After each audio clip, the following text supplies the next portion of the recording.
ciudadana. Es muy católico de cuando pides el paso a una persona que esté en una intersección, que nunca lo dejas pasar y que esté ahí esperando 3 horas. Eso no es católico. De hecho, Jesús no enseñó esto. ¿Sí? ¿Enseñó a qué? A sacrificarse por los demás, a dejar pasar hasta si uno tiene que perder sus derechos para que el otro sí aproveche sus derechos. Esa es la visión católica. Ahora Colombia, Sudamérica, son tradiciones católicas. ¿Puede juzgar a toda Sudamérica a través de una tradición católica real? ¿O realmente lo que se vive en sociedad no tiene nada que ver con la tradición real del país o histórica? ¿Entienden lo que estoy diciendo? Esto que pasa también en la mente del que ve la cosa de allá. Los musulmanes, no son musulmanes, son algunos beduinos de un desierto que sí, pues esta noche decidieron de matar a alguien a piedras. Los musulmanes, ¿no? Si oye a Pablo Escobar, puede ser al catolicismo, no tiene sentido. ¿Sí? Es lo que queremos como explicar aquí, que se entiende que pues estas generalizaciones pasan muchas veces por desconocimiento, no porque la tradición islámica, de hecho la tradición islámica, los mismos musulmanes hoy la desconocen. ¿Sí? Digamos que después del 11 de septiembre, Sí. Pues Estados Unidos, digamos que para nosotros las personas de Occidente, es, digamos que desconocido pues la cultura musulmana, ¿sí? Pero después del 11 de septiembre, Estados Unidos se encarga precisamente de etiquetar a los musulmanes como terroristas, ¿sí? Se ha encargado de etiquetarlos como son los extremistas, y digamos que ese ha sido como el común, el pensar común de muchos de Occidente, ¿sí? Que no sé qué hace, digamos, el Islam como para contrarrestar pues este tipo como pues de ataques como culturales, sí, porque digamos que no sé, el sentir, digamos que es como es esa etiqueta, ¿sí? Los musulmanes son tal, y pues sabemos el poder que tiene Estados Unidos cuando dice algo, digamos, por lo menos en Occidente. Entonces, Sí. ¿cuál es el papel de Islam, digamos, con respecto a Estados Unidos?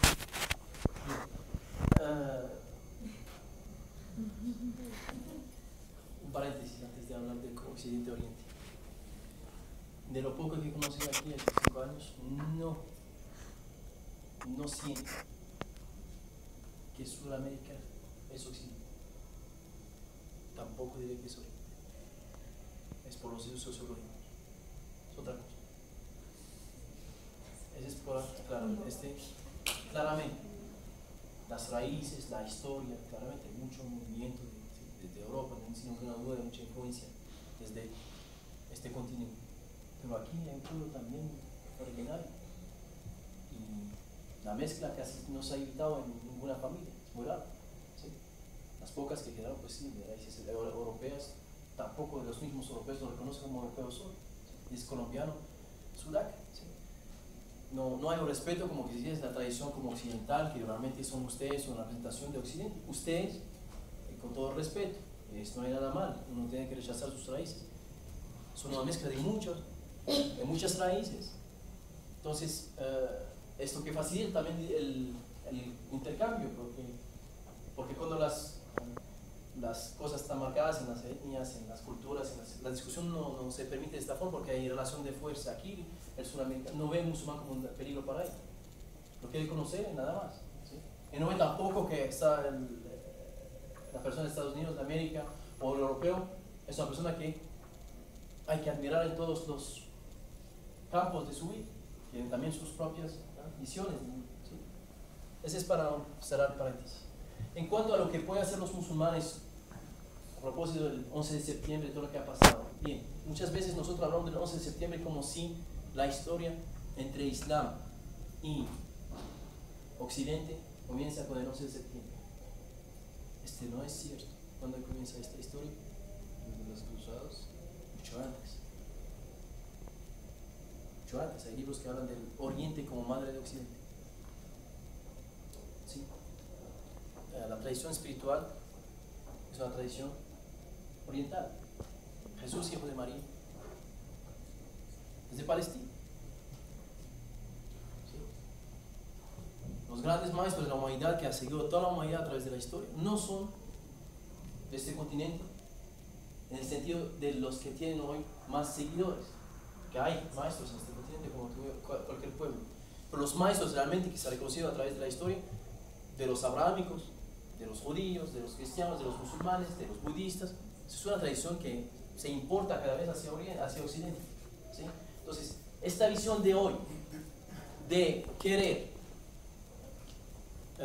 hay una envidia escondida, aquí nosotros nos sentimos así, hay que hablar como es.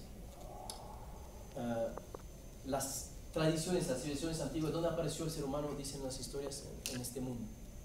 África. Unos dicen África, muy bien, y otros dicen Mesopotamia, otros dicen India. Listo.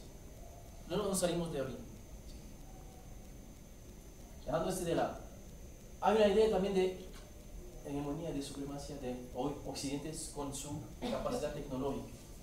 Pero cuando surge realmente Occidente como una civilización que es líder de este mundo. ¿Cuántos siglos tiene esto? ¿Cuánto es el renacimiento europeo? 6 siglos, 7 siglos. ¿Sí? Todo lo que precedió en la historia del ser humano no se hizo a través de estas nuevas sociedades que sí hoy, en un tiempo de la historia muy corto, sí, terminan liderando el mundo en muchos asuntos, pero en el asunto espiritual todavía no lo lideran. Y ese claramente es lo que más marca a las historias, el pensamiento, no lo material. Claramente, a través de lo material y de la visión científica de las cosas, queremos hacer de la visión materialista, la revolución industrial y todo pues una civilización que da algo de espiritual a través de las concepciones tecnológicas. Un pensamiento que va con el modernismo, la modernidad, todo esto. Pero, para responder, ¿qué podemos hacer nosotros? Yo no siento que necesitamos hacer algo. No estamos en la justificación de nuestra historia como gente de esas tradiciones. De hecho, estamos pidiendo a otros que justifiquen lo que hacen. Entonces, cuando viene Estados Unidos o cualquier otro país que hoy tiene claramente un poder que no podemos discutir en este mundo, que pueda dar servicio de los medios de comunicaciones, se gasta aproximadamente cada año unos 40 millones de dólares sobre solo el tema del Islam en los medios de comunicaciones de Estados Unidos. Es una plata, ella, solo para o informar o desinformar. De hecho, ya no creemos en ningún medio de comunicación, tanto la mentira corre en los medios más que la verdad. ¿Sí? Hay claramente periodistas totalmente dignos de que hacen sus trabajos, pero muy pocas veces son los que nos dan realmente las informaciones que nos llegan. ¿Sí? Son otros, las directivas son otras, porque sabemos que el medio de comunicación es un instrumento de propaganda en la mayoría de los casos, nunca ha sido realmente para informar. Todo lo que escuchas, por qué se escoge tal información en tal noche, por qué se dice tal cosa en tal momento y no se dice otra cosa, por qué no habla del calzoncillo de tal o tal estrella del showbiz cuando toda la familia o todo está en una catástrofe humana. No nos hablan de lo que más importa en la sociedad, nos hablan de lo que nos... ¿Cuánto tiempo, yo pregunto aquí, se da la farándula en los noticieros colombianos? Uniendo el deporte con farándula. Me perdono. ¿Cuánto? 40 minutos. ¿Cuándo se da el internacional?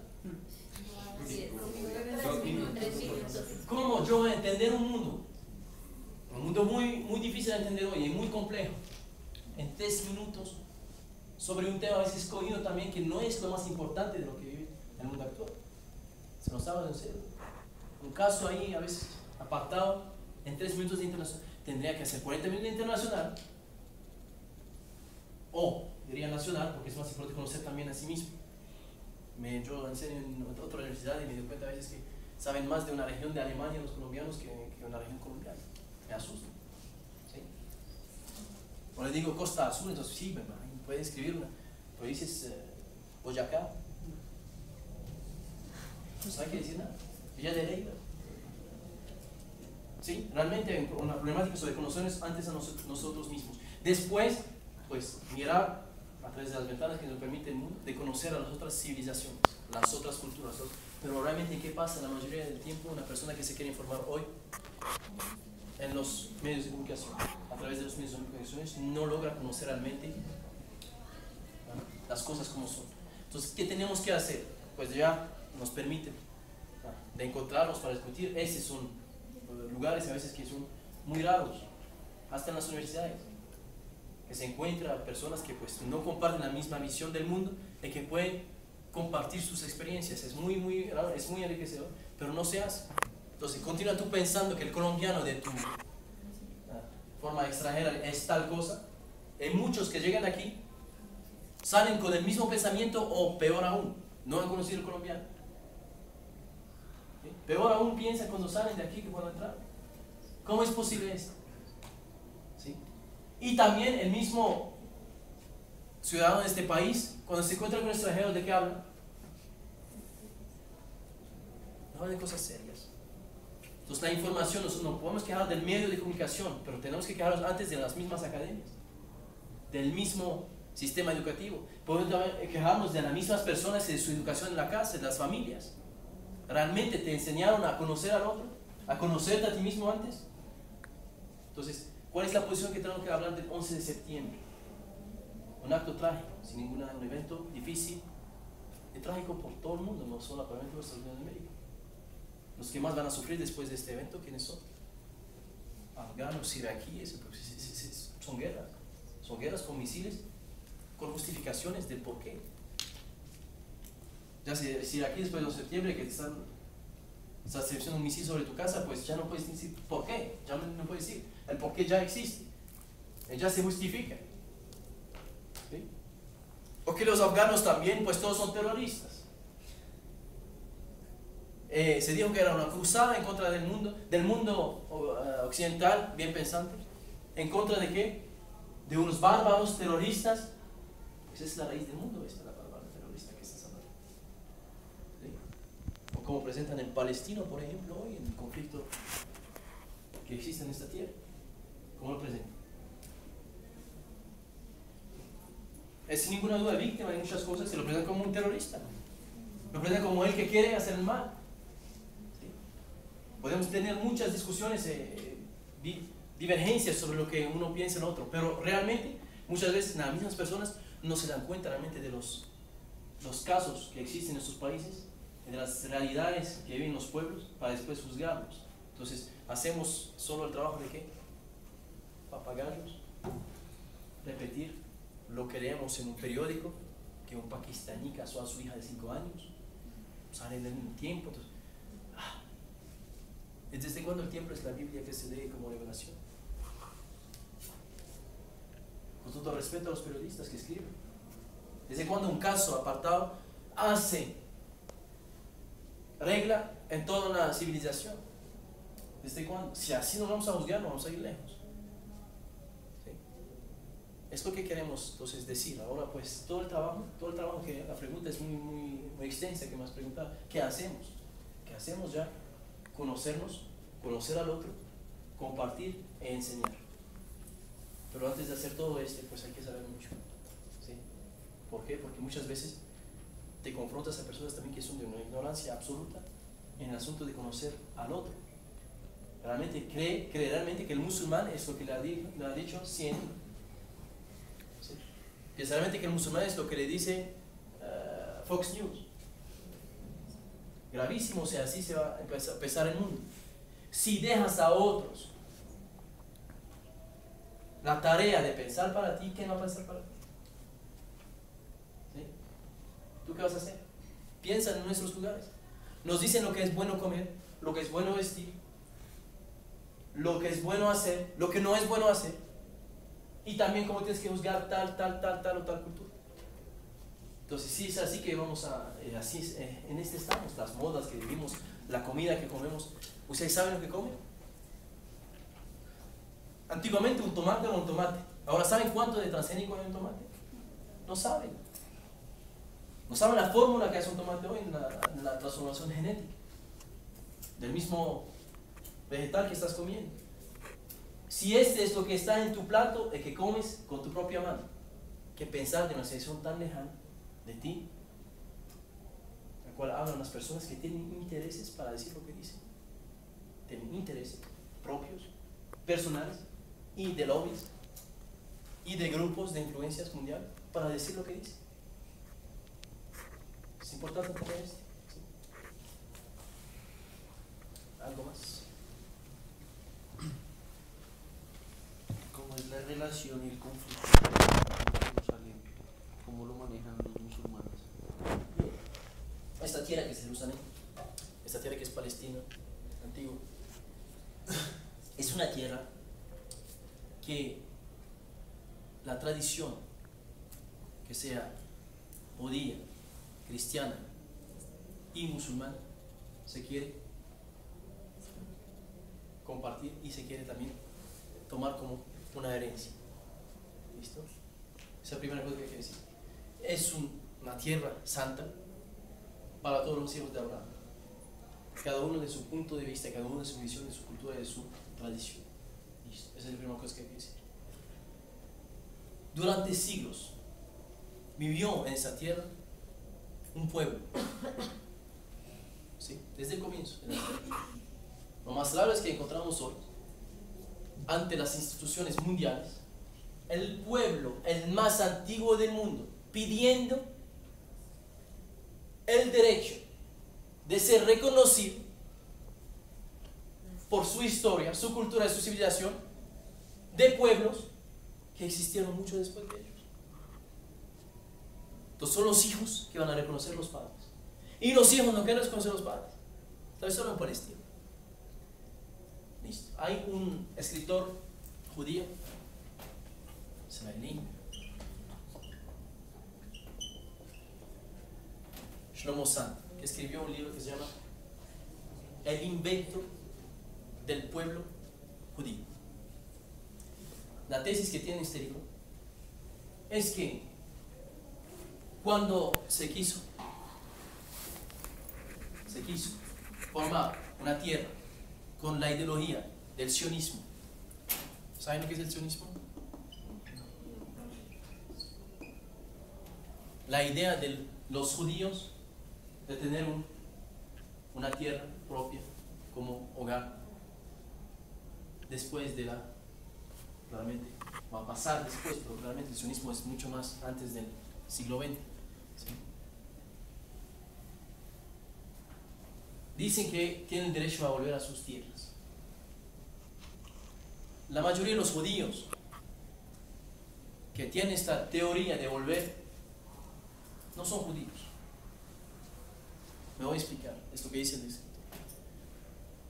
Son conversos de muchas partes del mundo, específicamente de Oriente, de Europa, aparte también del norte de Persia, de otras partes, que es el judío ashkenazí, lo que llamamos el judío del norte. Y la raíz judía, si realmente derecho hay a retorno a alguna tierra, es de quién? Hay dos judíos, el ashkenazí y el sefaradí. El sefaradí es el judío original. Esta gente nunca salió de sus tierras. Esta gente hasta que se devuelve. Todos los judíos que siguen judíos en el mundo para hacer el centro del judaísmo mundial a través de un Estado que quiere específicamente judío. Tienes que ser de sangre para poder ser aceptado como parte de la nación Israel. Esa es una teoría. ¿Cómo ven ustedes esta teoría? Que decir las cosas como son. Es una división de la humanidad en comunidades étnicas. Lo que pasó en Bosnia, Serbia, que tú eres croata, tú eres serbio. Nos vamos a matar. Hay que limpiar. Listo.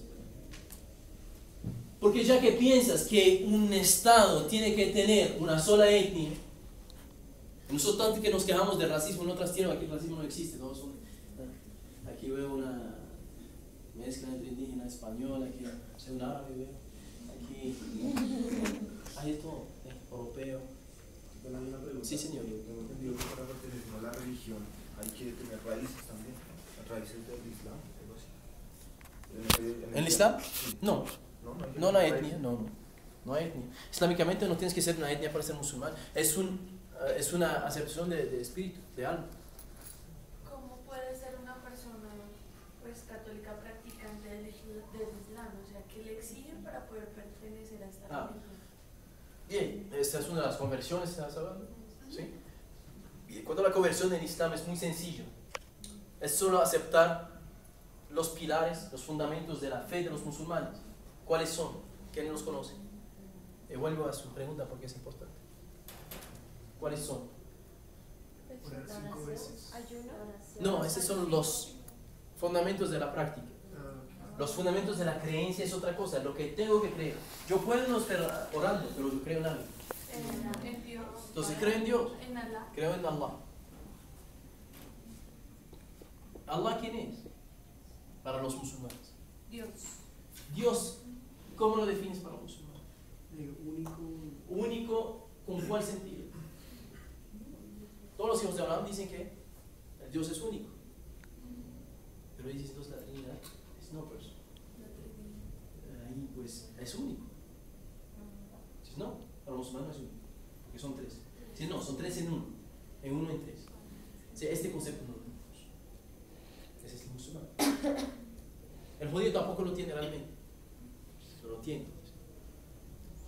Dios es Dios.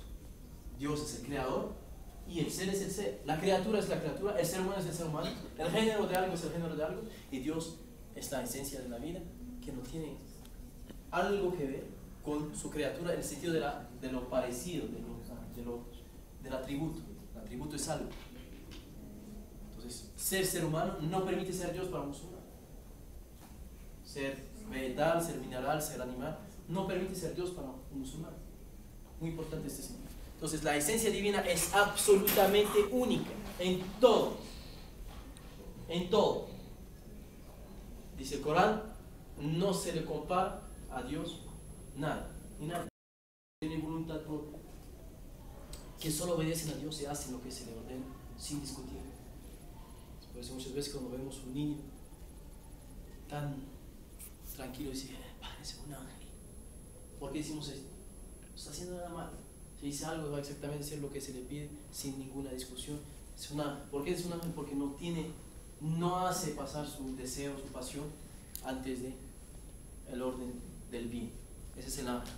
Son seres de luz, materia luz. Y estos seres existen. Existen para nosotros como musulmanes. En todos hay protectores. Cada uno de ustedes tiene un ángel. Ahora mismo. Tiene dos también que lo siguen en todas partes. Uno que escribe el bien de uno, otro el mal del otro. De la otra parte de uno. Tenemos ángeles también que salen las misiones que tienen en este universo. De los vientos, de la lluvia, del movimiento, de la tierra, de las montañas. Los ángeles tienen sus misiones. También el ángel de la revelación, que revela Gabriel, el mismo que se reveló al profeta Muhammad, es lo que se reveló a todos los profetas para traer las verdades de Dios. Y así los ángeles entonces son un género, una entidad que solo sigue el orden. Llamamos a veces pues algunas que también los soldados, los sirvientes de Dios. Ángeles después. Tenemos que proceder por orden, si no nos perdemos. Ya los escucho. Ángeles después. Libros. El musulmán cree que todos los libros que fueron enviados a todos los pueblos no vienen sino diciendo la misma verdad, que Dios es uno. La raíz de Allah es uno. Que los indígenas de este continente recibieron profetas que les dijo también que Dios era uno. Creemos en esto. No creemos que alguien quedó afuera de esta humanidad con su mensaje. Cada pueblo recibió su misión, su mensaje, que unía a toda la humanidad en el mismo sentido. Es lo que era el musulmán. Pues la creencia es del mismo Dios. No creo que porque soy árabe, que tú eres colombiano, el Dios mío es diferente del tuyo como musulmán. Es lo mismo con nosotros. ¿Sí? O que tu humanidad es menos que mi humanidad. No tenemos tampoco esto en el Islam. El que preguntó, ¿tengo que ser de una raíz, de una sangre, de una etnia? No, absolutamente no. Porque somos la misma raíz, somos la misma humanidad. Es lo que piensa el Islam. Lo que no piensa el judío. ¿Qué piensa el judío? Ortodoxo, no reformista. que Dios puso jerarquías en la humanidad, y que el pueblo elegido pues estará por encima siempre del pueblo que no es elegido, y que el gentil, el goim, él tiene siempre que seguir al pueblo elegido. ¿Sí? El musulmán piensa esto, no es de su tradición, de hecho. Somos hijos de Ismael, los hijos de Israel, de Jacob, así piensan, en el sentido de la elección primero. O sea, elecciones en responsabilidades, no en la esencia de los seres. Sería grave decir en el sentido islámico. Pero si preguntas aquí a algunos cristianos protestantes que tuvimos la suerte de encontrar, es ¿qué piensas de los judíos? Pues decimos, el pueblo está encima de ti. Sí. ¿Tiene algo más? Te dice que sí. Lo cree realmente con su fe. Pues esta es la creencia de este pueblo. Nosotros no te creemos en esto. Entonces todos los pueblos recibían los mismos mensajes y todos tuvieron que elegirse a través de las mismas reglas. Listo. Libros después. Libros. ¿Cuáles son los libros que se mencionan en el Corán? Las páginas de Abraham, la Torah de Moisés, los mandatos de las tablas. También tenemos como libros los Salmos de David. Tenemos también los libros, el Evangelio de Jesús. Creemos en el Evangelio de Jesús los musulmanes. El Evangelio, cuidado. Ahí llega a ver las respuestas en camino. Vamos a entonces aclarar un poco este sentido del Evangelio. Nosotros, ¿cómo Jesús recibió las Escrituras? ¿Saben? ¿Ustedes qué son de esta tradición? Fueron escritas por los apóstoles de Jesús, ¿no? En nuestra tradición no, pues es lo que se le dice. Sí, se supone que después de muerto Jesús, el primer evangelio escrito fue el de Mateo, pues en la tradición católica, ¿no? Hacia 60, 70 años después de la muerte de Jesús, y pues empezaron a escribir los demás evangelios. Bien, entonces tú me estás diciendo que pues después de tengo una pregunta ahí, me parece raro. ¿Jesús recibe una ley o no? Jesús, hijo de María, ¿recibe ley o no recibe ley? Para nosotros Él viene a cambiar y a hacer una pequeña reforma de la ley que Dios le dio a Moisés. Listo. Entonces cámbiala. ¿Cómo va a cambiar la ley sin el escrito? Ninguna tradición profética para los... Estamos hablando de nuestra parte. Realmente cada uno tiene su creencia, su visión, no hay problema. Pero estamos dando otro elemento, algo a su molino para que no reflexione. No puede uno venir a cambiar una ley y que sea enviado de Dios sin venir con un relato de Dios. Creamos los libros. Entonces, si lo escriben después de él, que lo compilan después de él, listo. Podríamos discutir esto. Pero que él no recibe revelación, sería grave decir esto. Porque nosotros cuando hablamos de libros, hablamos de revelaciones. Hablamos de revelaciones. ¿Sí? Porque nos miramos a Jesús como profeta en nuestra tradición, como persona que recibe la enseñanza divina para otra vez enseñar a un pueblo que perdió, sin ninguna duda, algunos fundamentos, como dijo nuestro amigo, esenciales de la fe. O sea, ustedes ven a Jesús como un profeta. Nosotros, miren, es muy sencillo. Los que preceden a Jesús, ustedes lo ven como profeta también. ¿Sí? Los que preceden a Jesús, que vienen con mensaje, en la tradición cristiana lo ven como profeta. Noé, Abraham, Moisés, no lo ven como otro que profeta. Los judíos, ellos ven a Jesús. ¿Cómo hablan de Jesús ellos? O sea, yo fui una vez a una iglesia judía. Sí. Sinagoga. Sí, sí. En Villavicencio. Y ellos, o sea, Jesús, el Mesías para ellos no existe. Exacto. Para ellos Sí, no ha llegado. No Va a llegar por los judíos, todos. Listo. Pero ¿cómo tratan a Jesús entonces? Porque no se puede evitar al personaje de Jesús hasta históricamente si no crees en él. Nosotros los monados sí creemos en Jesús, pero históricamente no puedes negar la presencia de Jesús, no es posible. ¿Cómo se comportan en la tradición judía con Jesús? ¿Cuál es la visión de Jesús? Dicen de una bella forma un rabino milagrado. Una bella forma de decir un loco. ¿Sí? Y claramente hay formas de decir las cosas sutiles para hacerte entender algo sin que te hace un no. ofensa, pero que hacen llegar al mismo sentido. Un rabino milagrado significa que es una persona que puede... Listo, sí, influyó a algunas personas, hizo algunas cosas, pero no es fundamental. Es un rabino. No es un rabino. Los rabinos eran el templo, él tuvo conflicto con los rabinos del templo. Y él vino a cambiar en los rabinos del templo. Estaba el comerciante en el templo. Muy importante no somos más, guardamos esta. Segundo, tiene una versión fundamentalista de la historia porque ya el Papa Juan Pablo II se disculpó y ya dijo que los judíos. Esa es la historia de cristianos judíos. La historia islámica la traemos de nuestra escritura, de nuestra tradición, lo que es nuestro libro que es el Corán.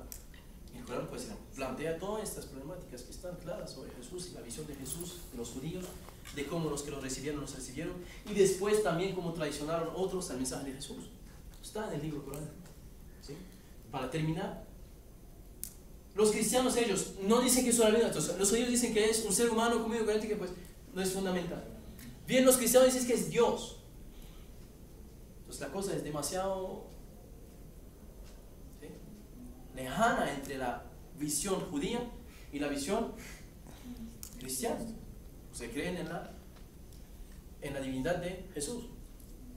Los musulmanes siguen la tradición de creer que los que llegaron fueron profetas y que después de Jesús viene también un profeta que es Muhammad. Entonces que Jesús sea Dios rompe la lógica ¿de qué? Del mensaje divino. Es lo que es nuestra creencia como musulmanes. Y aquí no estamos en proselitismo, estamos explicando solamente nuestra visión, ¿sí? Con respeto a todos los que creen lo que creen, es de cada uno, es personal, ¿sí? Sino que hay que explicarlo. Libros, Allah, ángeles, libros, después son 6. Vamos a definir el día, pues, el día del juicio. Antes del día del juicio vamos a poner los profetas.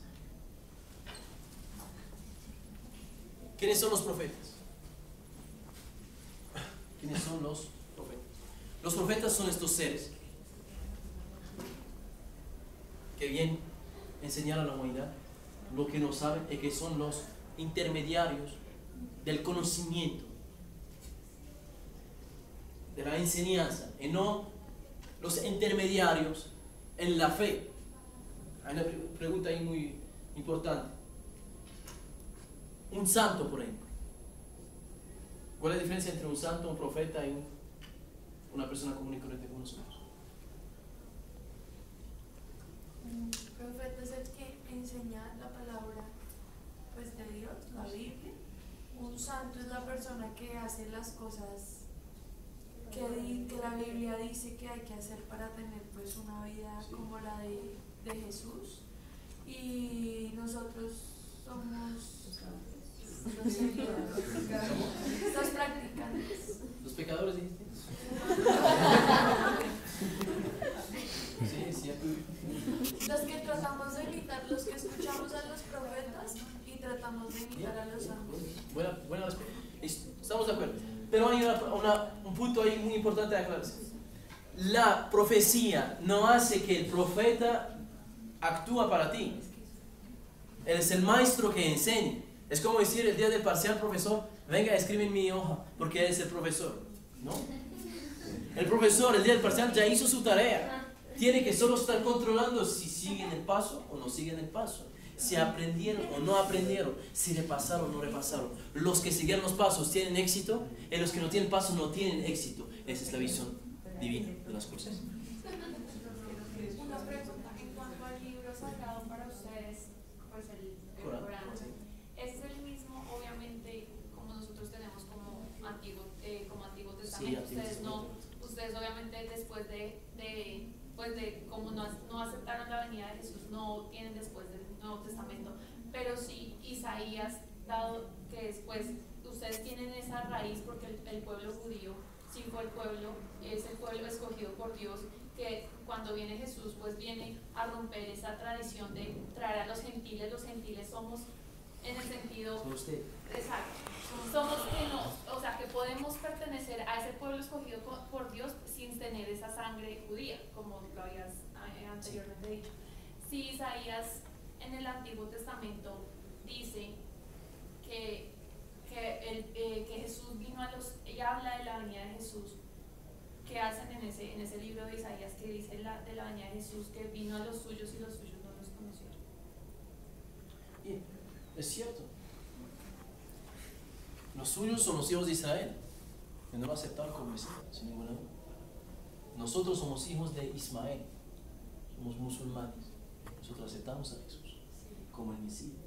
El Corán dice, el Masih ibn Maryam, el Masih. Los judíos de Moshiach que están esperando todavía.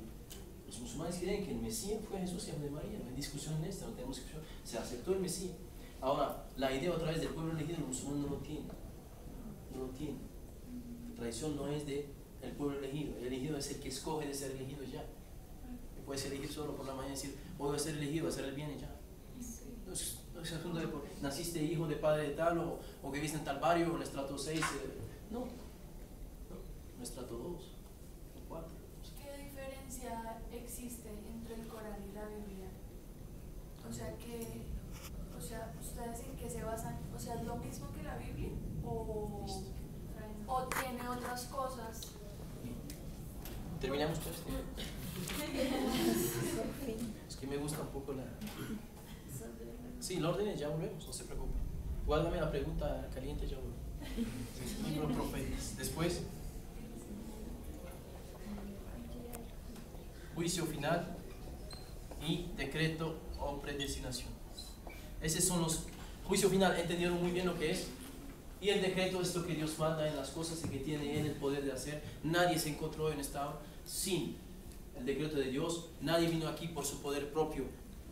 Claramente hizo lo que hizo, pero es Dios que permitió su llegada, su escucha, su concentración, su distracción para otros. Todo viene de Dios. Ahora, viene de Dios, no significa que yo no tengo también papel, no tengo que desarrollar mis propios actos. Sí, de viene la responsabilidad del ser. Pero a pesar que yo soy responsable, hay cosas que nunca voy a poder cambiar en la tradición de la naturaleza de las cosas. ¿Sí? Yo quisiera volar. ¿Puedo volar? Claro que sí, tomo un avión. Bien, por ejemplo, ¿sí? Pero volar como los pájaros, no. ¿Sí? ¿Quién sabe? ¿Sí? Pero todo lo que quiero decir es que la naturaleza de las cosas no se cambia. Y hay cosas que sí el ser humano puede hacer y hay cosas que no puede hacer. Esas son hacer parte de los decretos divinos.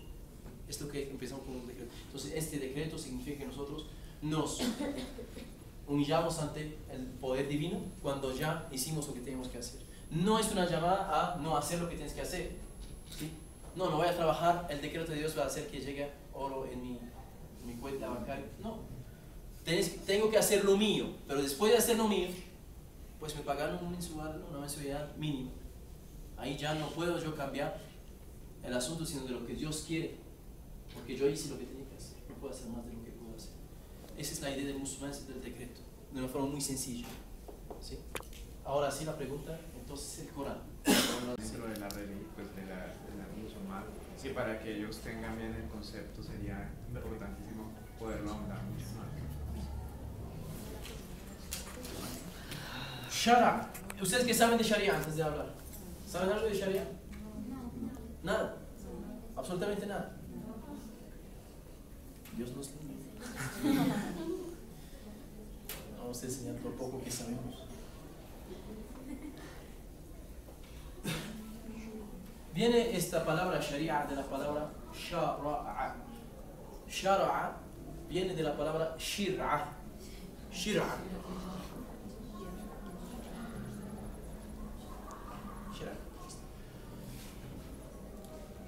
Para vivir uno necesita de una materia fundamental. ¿Cuál es? Para vivir uno necesita una materia, un elemento fundamental para sobrevivir en esta vida. ¿Cuál es? La más vital. Agua. Shir'a viene por raíz de el sentido de la fuente de agua pura que no se mezcló, que no se envenenó, que no tuvo impurezas, que sale de la montaña y que deja un camino de vida, en alimentar la vida de los seres en este universo. Todo tiene agua. Todo. ¿Algo no tiene agua? El ser humano, ¿cuánto tiene de agua en su cuerpo? 70% del cuerpo humano es agua. Y en este muro hay agua. Su carro necesita agua. Es hierro. ¿Por qué no dice? No, todo necesita agua. También, como ese es el alimento de vida de la materia, el alimento de vida del espíritu es la Sharia. De ahí se toma esta palabra, la analogía sobre la palabra Sharia.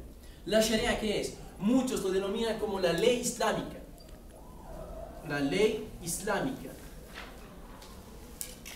Pero es reductor, es muy reductor porque ley, si lo entendemos en sentido absoluto, está bien, significa ley, regla, principio. ¿Sí?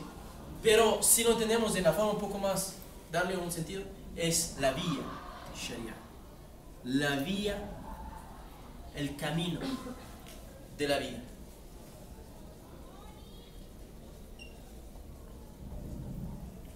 La ley islámica en este sentido. Ustedes en la ley tienen. ¿Qué es la ley para ustedes? ¿Qué es lo que rige la ley? Son Reglas a seguir, sí. ¿Qué rigen qué? Comportamientos entre quién y quién. ¿Entre qué? La persona, ¿quién? El prójimo, ¿sí? ¿Qué más? Dentro de una sociedad. Por siempre hay. Entonces es una.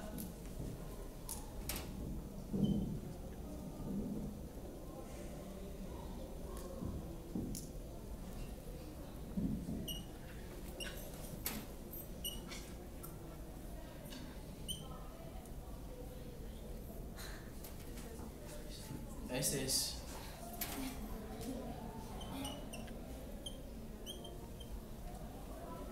Un río, un cielo, las nubes, la tierra. Listo. Ese soy yo. En mi relación con todo esto. Listo. Rígela. Islámicamente no se empieza por aquí. Se empieza por aquí.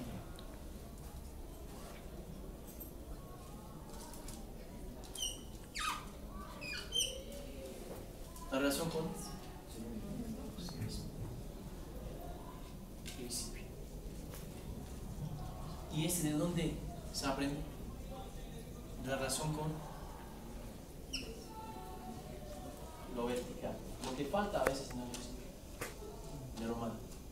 ¿Lo vertical qué es? Lo vertical es la trascendencia, la visión de la relación con el poder, que no es la relación horizontal, es la relación del creado con el creado. De ahí la visión de la ley del Islam, la visión de la Sharia del Islam. Entonces, deja algo la Sharia que no engloba en su sistema. No, es una shumulía, es un sistema universal, es una cosmovisión. No es solo el asunto de la ley práctica o de la relación con el prójimo o con las cosas o con el medio ambiente, todo eso. Todo está integrado. Encima de mi relación con mí mismo, es mi relación claramente la más importante con el ser supremo. Esa es la Sharia, eso que engloba toda la vida del ser. Y en podemos evitar de hablar de algo. No se puede. Unos dicen totalitarismo. ¿Cuál es la diferencia? Eso es lo que realmente más intencional, mal intencionados. Tiene mala intención. ¿Cuál es la diferencia entre totalitarismo y universalismo? ¿Cuál es? ¿Qué es un sistema totalitario?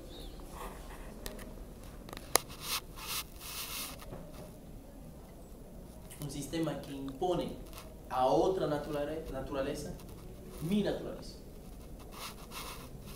¿Y qué es el universalismo? Lo que engloba todas las naturalezas. Y ese es el Sharia. Ese es el Sharia.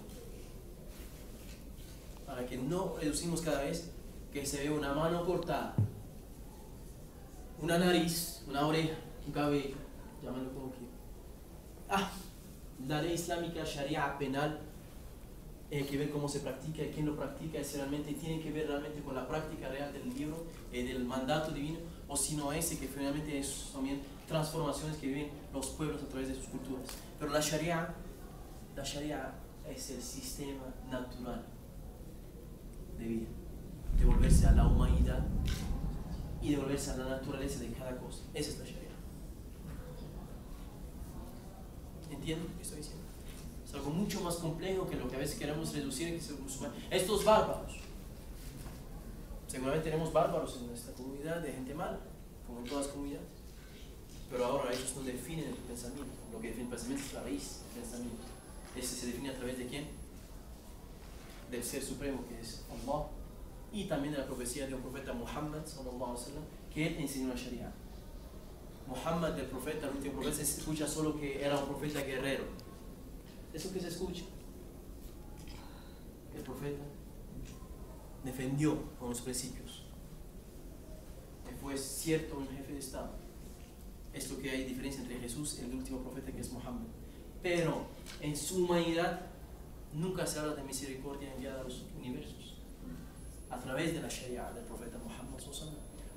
Todo tuvo sus derechos cuando nada tenía derecho. La mujer era una esclava que se comprara y que se vendía. La mujer no podía estudiar, no podía trabajar. Era un objeto en las manos de su esposo. Mira el profeta Muhammad, que dicen que tal Islam es lo que atrasa a defender esos derechos. Los animales también eran maltratados. Los esclavos se vendían. El profeta liberaba esta.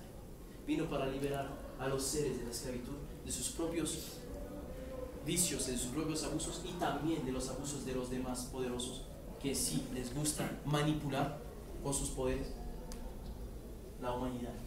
Vino también a liberar pueblos enteros. Los mismos animales se quejaban del profeta de defender los derechos de los animales. En un momento con los animales, los seres humanos no tienen derecho. Recuérdense que se discutía en Occidente desde poco tiempo si la mujer tenía alma o no, si era un demonio o si era un animal,